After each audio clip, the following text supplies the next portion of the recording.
নরম বিছানা, একটা নবাব নবাব ভাব আসছে। শান্তি।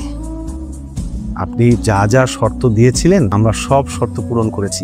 আপনি যা যা চেয়েছেন সব আপনাকে দিয়েছি। আগামীকাল অপারেশন। অপারেশনের কথা আমার কেন বলতেছে? আপনার অপারেশন আপনাকে বলবে না? কিন্তু আমি তো কিডনি দিতেছি না। আপনি কিডনি দিচ্ছেন না মানে? সাহেব এসব আপনি কি বলছেন? দেখেন, অনেক ভেবে দেখলাম আমার কি অবস্থা হবে আপনি একবার ভাবেন। বাসি কি মরি তারই তো ঠিক নাই। বাকের সাহেব এসব কথা বলবেন না প্লিজ। আপনার কিডনিটা যদি ট্রান্সফার না করা যায় আমার মেয়েটা বাঁচবে না। আচ্ছা ঠিক আছে, কিডনি দিতে পারি, তবে আমার একটা শর্ত আছে। আপনি তো দেখে একের পর এক শর্ত দিয়েই যাচ্ছেন। আমি শর্ত দিতেছি, মানলে মানেন, না মানলে আল্লাহ হাফেজ। কি শর্ত বলুন, আমরা শর্ত মানবো। দেখেন, আমার কিডনির টাকা আমার অগ্রিম দিতে হবে। অপারেশনে তো আমি মারাও যেতে পারি, তাই মারা যাওয়ার সময় আমার টাকা আপনার কাছে রেখে যেতে চাই। ঠিক আছে, আপনি রুমে যান, টাকাটা আপনার রুমে পৌঁছে যাবে।